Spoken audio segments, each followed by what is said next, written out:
Welcome to On the Tigers News. I'm Alexis Richer. Thanks for being with us today for the news we've been watching for you.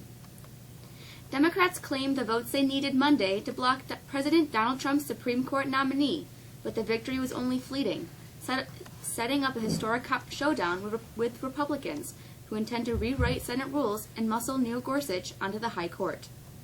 The coming fight was assured as a bitterly divided Judiciary Committee voted 11-9 along party lines to send Gorsuch's nomination to the full Senate, where Majority Leader Mitch McConnell of Kentucky has vowed he will be confirmed Friday. Short of the 60 votes needed to overcome procedural hurdles, McConnell is ready to lead Republicans in a unilateral voting change so significant in the rules-conscious Congress that it's been dubbed the, quote, nuclear option, lowering the confirmation threshold to a filibuster-proof simple majority in the 100-member Senate. A bomb blast tore through a subway train deep under Russia's second-largest city Monday, killing 11 people and wounding more than 40 in a chaotic scene that left victims sprawled on a smoky platform. Hours later, anguish and fear rose again when police found and defused a shrapnel-packed explosive device at another St. Petersburg station. There was no immediate claim of responsibility for the attack, which came while President Vladimir Putin was visiting the city, his hometown. In the past 2 decades, Russian trains and planes have been frequent targets of the terrorism act, usually blamed on Islamic militants. News reports initially said police were searching for 2 suspects, and Russian state television showed a photo of one suspect wearing what appeared to be a skullcap characteristic of Russia's Muslim regions. However, the Interfax news agency later cited unspecified sources as saying police now suspect the blast was the work of a suicide bomber linked to radical Islamists. A suspected chemical attack in a town in Syria's rebel-held northern Idlib province killed dozens of people on Tuesday, opposition activists said, describing the attack as among the worst in the country's 6-year civil war. The Britain-based Syrian Observatory for Human Rights Monitoring Group put the death toll from the gas attack at 58, saying there were 11 children among the dead. New York State avoided a government shutdown Monday when reluctant lawmakers passed an emergency 2-month spending measure proposed by Democratic Governor Andrew Cuomo, after he and the legislature failed to strike a deal on a spending plan. The stopgap measure will fund state operations through May 31st, though lawmakers say it shouldn't take them that long to come to an agreement on a 1-year budget. Lawmakers won't be paid until that happens, giving them one more reason to reach a consensus. Few lawmakers expressed enthusiasm for the short-term bill, known as a budget extender, which Cuomo introduced after he and lawmakers blew through a Saturday budget deadline.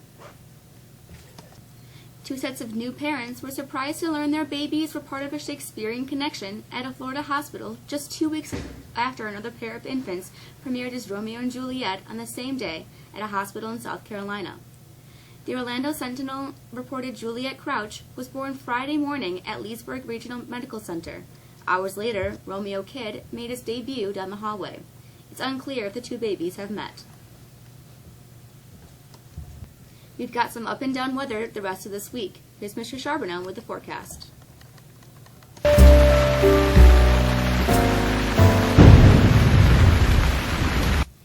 It did rain hard overnight and earlier this morning, and showers remain for the rest of our Tuesday.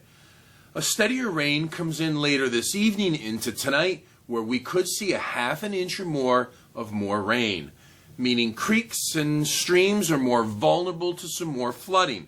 High temperatures today remain slightly above normal in the mid-50s. Now, a new system comes in early Wednesday, clearing us out for just a little while, but we should see some limited sunshine Wednesday afternoon before another wet weather system comes overnight and, yes, brings us more rain showers. Thursday, the rain continues, and now the wind makes its return. Right now, we're seeing that winds could look to gust up to 40 miles per hour. Highs should be in the mid-40s, right around where we should be on Thursday. Now, right now, there's some early indications that the weekend looks quiet, and initial data shows next Sunday could be beautiful. Temperatures in the mid-60s. That's the forecast. We hope you have a great day. A foul-plagued national championship left North Carolina on top last night. Here's Josh with some highlights in sports.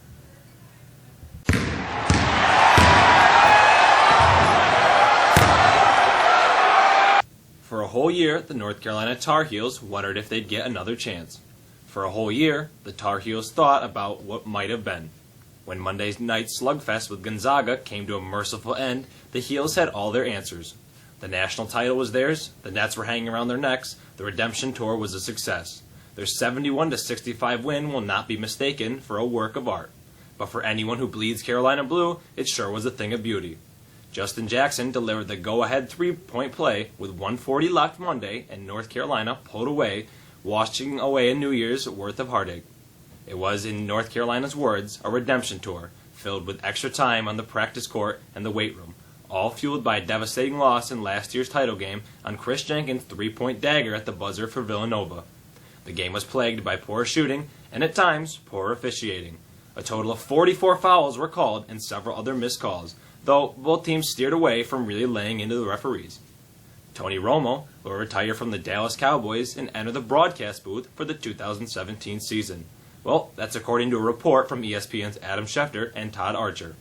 Schefter reports that the Cowboys will release Romo on Tuesday and that he has spoken with both CBS and Fox about a future calling NFL games. NBC has also expressed interest in Romo, who could pick his future employer as soon as Tuesday. Mexico varsity lacrosse lost a nail-biter yesterday afternoon to New Hartford 9-8. The Tigers tied at 8 with 3 minutes left, but the Spartans scored the game winner with 30 seconds left. Scoring for the Tigers were Bree Emery, Maddie Sheets, Chloe LeDuc, Aaron Gilmore, and Michaela Fredette. It was the opener for both teams.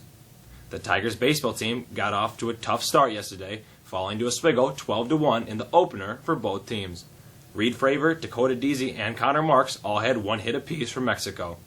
Mexico's softball team also dropped its opener to Oswego 18-3.